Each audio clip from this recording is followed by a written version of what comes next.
Hello friends, welcome to learn services. Mains की answer writing के दौरान एक बहुत बड़ी कॉमन प्रॉब्लम हमारे साथ में होती है कि हमारे बहुत सारे फ्रेंड्स को ऐसा लगता है कि चलो ठीक है, सिलेबस कंप्लीट कर लेते हैं या टॉपिक एटलीस्ट कंप्लीट कर लेते हैं, उसके बाद हम आंसर लिखेंगे। नॉलेज की कमी से आंसर कैसे लिख पाएंगे? ये हमारे बहुत सारे फ्रेंड्स के अंदर ये कॉमन प्रॉब्लम होती है। वेल देखिए, actually this is the quite critical thing. ये बात सही है कि आपको कुछ ना कुछ नॉलेज होना चाहिए, किसी टॉपिक पे लिखना है, लेकिन कई बार ऐसा होता है कि कम नॉलेज पर भी आपको आंसर लिखने की हैबिट डालना चाहिए। हालांकि मेंस का सिलेबस कंप्लीट करना आपके लिए बहुत ज़रूरी है, लेकिन कई बार ऐसा हो पाता है कि हम सारा सिलेबस कंप्लीट नहीं कर पाते।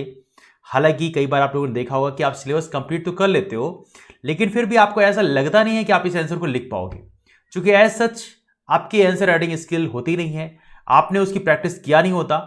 और एक सिंपल सी बात है, आंसर राइटिंग एक ऐसी स्किल है जो वक्त के साथ इवॉल्व होती है। ऐसा नहीं कि एक दिन में आपने इवॉल्व कर लिया।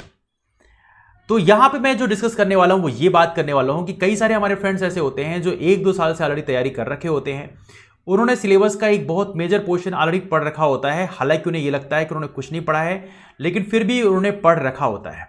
बट उनको फिर भी लगता है कि उनकी जो तैयारी है इनएडिक्वेट है और वो मेंस के आंसर नहीं लिख सकते, उसके लोग उनके पास काबिलियत नहीं है। तो मैं आज एक छोटा सा आपको इन्फॉर्मेशन दूंगा कैसे आप स्टार्ट कर सकते हैं। लेकिन स्टार्ट करने के पहले एक छोटा सा इन्फॉर्मेशन मैं आपको शेयर करना चाहता हूं, वो ये है कि मेंस की आंसर राइटिंग कुछ इस तरह से है कि जैसे आप बॉडी शेप बनाना चाहते हैं। अब एक अच्छे आंसर का मतलब है एक अच्छी बॉडी बनाना चाहते हैं, लेकिन यदि आपको अच्छी बॉडी बनानी है तो आपको क्या करना पड़ेगा, कुछ कुछ बेसिक इंग्रेडिएंट्स हैं।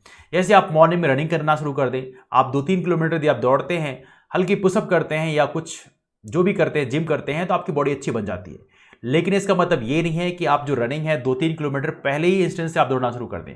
आपको धीरे धीरे करके अपनी जो रनिंग जो लेंथ है वो बढ़ानी होती है।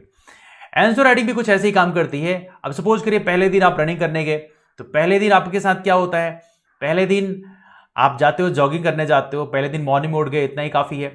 उसके बाद आप वहाँ पे जॉगिंग करने गए, आप 100-200-300 मीटर दौड़े, उसके बाद धीरे धीरे उसको आगे बढ़ाना है। ऐसा नहीं कि सडनली आप 2 किलोमीटर दौड़ गए। यदि आप 2 किलोमीटर सडनली दौड़ जाओगे तो प्रॉब्लम ये होगी, ये सस्टेनेबल नहीं होगा और इसके बाद अगले 2-3 दिन बाद आपने दौड़ना बंद कर दोगे। सिंपल सी बात है, आपकी बॉडी जो है उसको रिस्पॉन्ड नहीं कर पाएगी। आंसर राइटिंग ठीक वैसी स्किल है। आंसर राइटिंग में कभी ये ना कोशिश करें कि पहले दिन आपका परफेक्ट आंसर लिखे। Don't run for the perfect answer, make a habit to write the answer. यदि एक बार आंसर लिखने की आप हैबिट बना लोगे तो आपका आंसर अपने आप परफेक्ट हो जाएगा। Don't worry about that. अब कई बार होता है कि लोग पास नॉलेज नहीं होता। एज नहीं कि मैं ये नहीं कह रहा हूं बिल्कुल परफेक्ट, मतलब बिल्कुल नॉलेज नहीं होता, बट उतना नॉलेज नहीं होता जितने से उनको लगे कि मैं ये आंसर लिख पाऊं। जैसे मैं आपको एक सिंपल सा एग्जांपल देता हूं। मान लीजिए आपको एग्जाम में क्वेश्चन पूछाता है कंटेम्प्ट ऑफ कोर्ट के बारे में लिखने के लिए। Well, contempt of court as such आप सभी को पता है, चूंकि आप लोग न्यूज़पेपर पढ़ते ही रहते हो। तो कंटेम्प्ट ऑफ कोर्ट का मतलब यह है कि जो न्यायालय है उसकी आपने किसी तरह से अवहेलना की या उसकी इंसल्ट की, तो कंटेम्प्ट ऑफ कोर्ट जैसे मामले लगते हैं। ये आप सभी को ऑलरेडी पता है। लेकिन अब दूसरा मामला आता है कंटेम्प्ट ऑफ कोर्ट के बारे में बहुत ज्यादा डिटेल में आपको पता नहीं है, तो कैसे लिखोगे आप?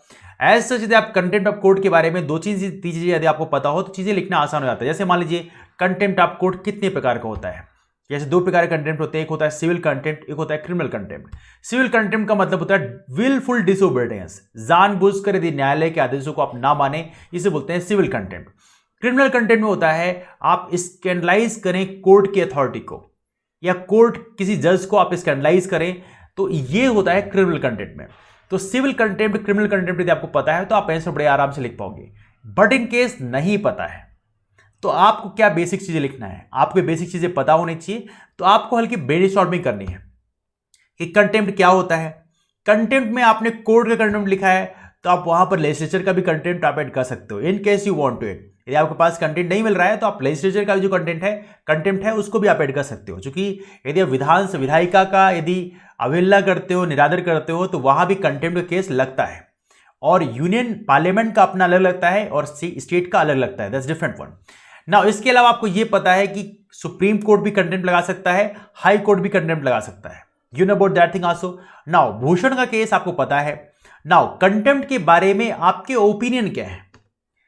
ऐसे कई क्वेश्चन होते हैं यूपीएससी या पीएससी के जो क्वेश्चंस होते हैं उसमें कई बार ऐसा होता है, एनालिटिकल क्वेश्चन होते हैं जहां पे आप फैक्ट यदि ना भी दे पाओ, यदि अपने ओपिनियन, वो भी बैलेंस्ड ओपिनियन यदि आप देते हो तो उससे फायदा ही मिलता है कि आपको नंबर मिल जाते हैं। जैसे मान लीजिए कंटेंट के बारे में आपके ओपिनियन क्या है, क्या आर्टिकल 19 की अवहेलना करता है? आर्टिकल 19 बोलता है right to speech and expression, अपनी बातों को एक्सप्रेस करने का हमें अधिकार होना चाहिए। तो आर्टिकल 19 की अवहेलना करता है क्या? तो वहां पे कंटेम्प्ट इसका निगेट करता है क्या? तो इन चीजों को आप बैलेंस आउट कर सकते हो। आप कह सकते हो कि एक बेहतर राष्ट्र के निर्माण के लिए आर्टिकल 19 बहुत जरूरी है, लेकिन आर्टिकल 19 में ये चीजें भी जरूरी हैं कि आप यदि कोर्ट की अवहेलना करते हैं तो ये प्रॉब्लम ये होगी कि लोग कोर्ट पर विश्वास करना बंद कर देंगे। तो जो एक ऐसी मैकेनिज्म हमने बनाई थी न्याय करने की, वो मैकेनिज्म का जो रोल है वो खत्म कर दिया जाएगा। तो एनीहाउ आर्टिकल 19 की आप इस्तेमाल करें, लेकिन बैलेंस जरूरी है। कंटेम्प्ट भी ऐसा ना हो कि हर एक मामले में कंटेम्प्ट आप ला दो। यदि कोई जेन्युइन आलोचना कर रहा है यदि कोर्ट की, जो बहुत जरूरी है, तो वहां पर कोर्ट को भी कंटेम्प्ट नहीं लगाना चाहिए। तो ऐसे मामले आप बैलेंस आउट करके अपने ओपिनियन बना सकते हैं और उस ओपिनियन से भी आपको नंबर मिल जाते हैं। तो कहने का मतलब यह है कि यदि आपको प्रॉपर फैक्ट नहीं पता है तब भी आप कंटेम्प्ट के बारे में आप लिख सकते हो, हल्की से ब्रेनस्टॉर्मिंग करनी पड़ेगी and you will get the idea. ऐसे बहुत सारे क्वेश्चन मेंस के होते हैं जहां पर आप आंसर तो लिख सकते हो, लेकिन कई बार आपका दिमाग काम नहीं करता। लेकिन हल्की सी यदि ब्रेनस्टॉर्मिंग करें तो आपका दिमाग काम करने लगता है और आप अच्छे खासे आंसर लिख सकते हो। जैसे मैं आपको एक छोटा सा एग्जांपल देता हूं। मान लीजिए क्वेश्चन आता है, role of science and technology in social and economic development, जो विज्ञान और प्रौद्योगिकी का सामाजिक और आर्थिक विकास में क्या योगदान है। ऐसे क्वेश्चन जो आते हैं तो यहां पर आप जब लिखना शुरू करते हो तो आपको लगता है आपको तो वर्ड ही नहीं मिल रहे हैं, लेकिन ऐसे क्वेश्चंस को देखकर आप थोड़ा रुकिए, सोचिए कि सोशल डेवलपमेंट क्या होता है, सोचिए इकोनॉमिक डेवलपमेंट क्या होता है। सोशल डेवलपमेंट में बहुत सारे सेक्टर आते हैं, जैसे हेल्थ है, एजुकेशन है, बैंकिंग सेक्टर है, इंटरटेनमेंट सेक्टर है, ढेरों सारी चीजें हैं। एवल यदि इकोनॉमिक की बात करें तो बैंकिंग तो इकोनॉमिक में आ गया। एवल शॉपिंग आप करते हैं, ऑनलाइन शॉपिंग करते हैं, ये सारे सेक्टर इकोनॉमिक सेक्टर में आ गए। एवल एग्रीकल्चर है। तो बहुत सारे सेक्टर ऐसे हैं जो इकोनॉमिक सेक्टर में आते हैं, बहुत सारे सेक्टर ऐसे हैं जो सोशल सेक्टर में आते हैं।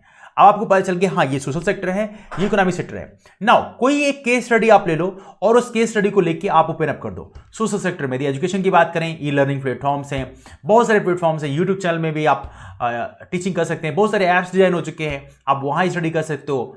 यदि आप हेल्थ की बात करो, आजकल टेली मेडिसिन का सिस्टम स्टार्ट हो गया है, ऑनलाइन कंसल्टेंसी आप डॉक्टर से ले सकते हैं। ऐसे पॉइंट को आप कोट करना शुरू कर सकते हो।